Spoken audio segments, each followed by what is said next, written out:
இஸ்லாத்தில் சிறந்த முதலீடுனா கோல்டுன்னு நிறைய பேர் நினைக்கிறாங்க.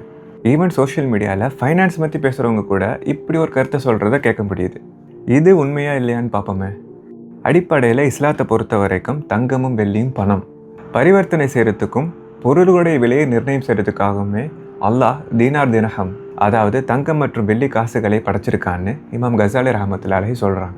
மேலும் குரானில் பல இடங்களில் பணத்தையும் செல்வத்தையும் பற்றி பேசும்போது இறைவன் தங்கம் மற்றும் வெள்ளியை தான் குறிப்பிடுறான். ஜக்காத்தோட விஷயத்தில் பார்த்தோம்னா தங்கம் மற்றும் வெள்ளியின் மதிப்பை கொண்டு தான் நிசப் அப்படிங்கிறது நிர்ணயம் செய்யப்படுது. எனவே தங்கத்தில் முதலீடு செய்கிறதுங்கிற ஒரு விஷயம் பெருமானார் ஸல்லல்லாஹு அலைஹி வஸல்லம் காலத்திலையும் மேலும் பின்வந்தவர்கள் காலத்திலையும் இருந்ததில்லை. ஆனால் நம்ம இன்னைக்கு தங்கத்தில் முதலீடு செய்கிறோம். ஏன்னா இந்த காலத்தில் நாம் தங்கத்தையும் வெள்ளியும் பணமாக பயன்படுத்தலை, மாறாக ஃபியாட் கரன்சிங்கிற காகித நோட்டுகளை தான் பயன்படுத்துகிறோம். அடிப்படையில் இந்த காகித நோட்டுகளுக்கு இன்ஹெரண்ட் வேல்யூ, அதாவது சுய மதிப்பு கிடையாது.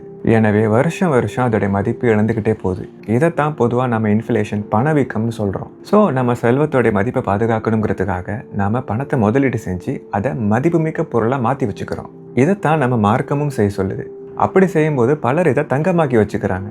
இது தப்பில்லை. ஆனால் இன்றைக்கி நம்ம பெரும்பான்மையான மக்களுக்கு அதுதான் தெரியுங்கிறதுக்காக தங்கம் தான் சிறந்த முதலீடுன்னு சொல்கிறது தப்பு. நாம் குரான் ஹதீஸ் ஆராய்ஞ்சாலும் சரி, பெருமானார் ஸல்லல்லாஹு அலைஹி வஸல்லம் மற்றும் சஹாபாக்களுடைய வாழ்க்கையை ஆராய்ஞ்சாலும் சரி, இஸ்லாத்துக்கு ரொம்ப நெருக்கமான முதலீடு எதுன்னா அது வணிகத்தில் முதலீடு செய்கிறது தான். உதாரணத்துக்கு நாம் நம்பிக்கையான திறமையானவர்களுடைய தொழிலில் நேரடியாக முதலீடு செய்கிறதா இருக்கலாம். அப்படி இல்லைனா ஸ்டாக்ஸ் மூலிமா நல்ல வணிக நிறுவனங்களில் முதலீடு செய்கிறதா இருக்கலாம். இல்லை ஈக்விட்டி ஃபண்ட்ஸில் முதலீடு செய்கிறது மூலயமா தொழில் துறைகளில் இன்வெஸ்ட் பண்ணுறதா இருக்கலாம்.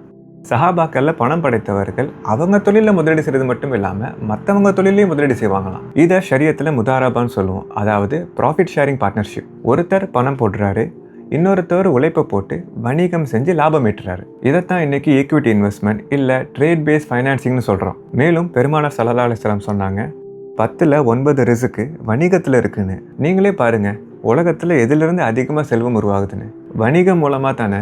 அதுக்குன்னு தொழில்களில் மட்டும்தான் இன்வெஸ்ட் பண்ணணும்னு இல்லை. நீங்கள் எதில் முதலீடு செஞ்சாலும் அதை நல்லா கற்றுக்கிட்டு சரியாக செய்கிறது முக்கியம். உங்களுக்கு புரிஞ்சிருக்கும்னு நம்புகிறேன். மேலும் முதலீடு பற்றி உங்களுக்கு கேள்விகள் இருந்துச்சுன்னா கமெண்ட்டில் கேளுங்க, இல்லை நேரடியாக எங்களை தொடர்பு கொள்ளுங்கள். இன்ஷா அல்லாஹ் மீண்டும் சந்திப்போம்.